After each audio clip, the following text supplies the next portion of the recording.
રાજકોટના university police સ્ટેશનમાં એક શાપરાધ મનુષ્યવધ એટલે કે BNS 105 મુજબનો ગુનો દાખલ કરવામાં આવ્યો છે. એની હકીકત એવી છે કે મરણ જનાર કલ્પેશભાઈ નરેન્દ્રભાઈ વ્યાસ એમના ભાઈ દ્વારા ફરિયાદ કરવામાં આવેલી છે.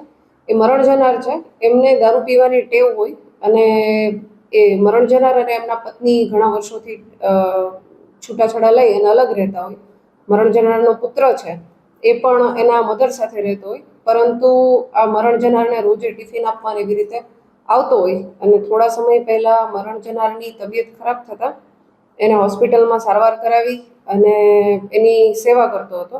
આ દરમિયાન એને દારૂ પીવા માટે ના પણ પાડતો હતો, કેમ કે એનું કિડની લીવર બધું ફેલ થઈ ગયેલું હતું.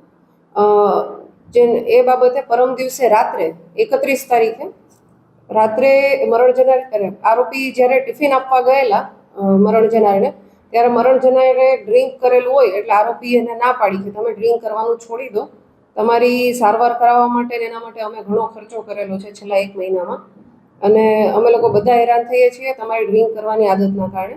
તો આ બાબતે મરણ જનારને ખોટું લાગતા એણે આરોપીને અને એના મધરને ગાળો આપતા એ જે આરોપી છે એણે મરણ જનારને 2 થી 3 મુક્કા મારેલા અને 2 થી 3 લાફા મારેલા, જેથી મરણ જનાર પડી ગયેલા હતા અને બાદ થોડી વાર ઊભા થઈ અને વળી પાછા સૂઈ ગયેલા હતા રાત્રિનો સમય હોય એટલે.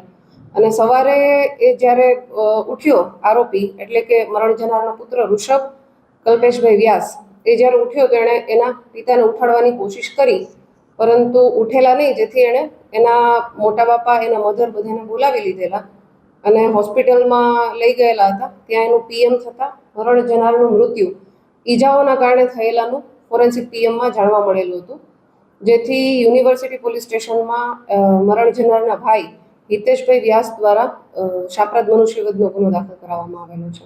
આમાં જે આરોપી છે ઋષભ કલ્પેશભાઈ વ્યાસ, એની ગઈકાલે જ અટક કરવામાં આવેલી છે અને આમાં ખરેખર એણે જે શાપરાધ મનુષ્યવધનો ગુનો દાખલ કરેલો છે એ શાપરાધ મનુષ્યવધ જ છે અને અન્ય કોઈ કારણ નથી આના મૃત્યુ પાછળનું.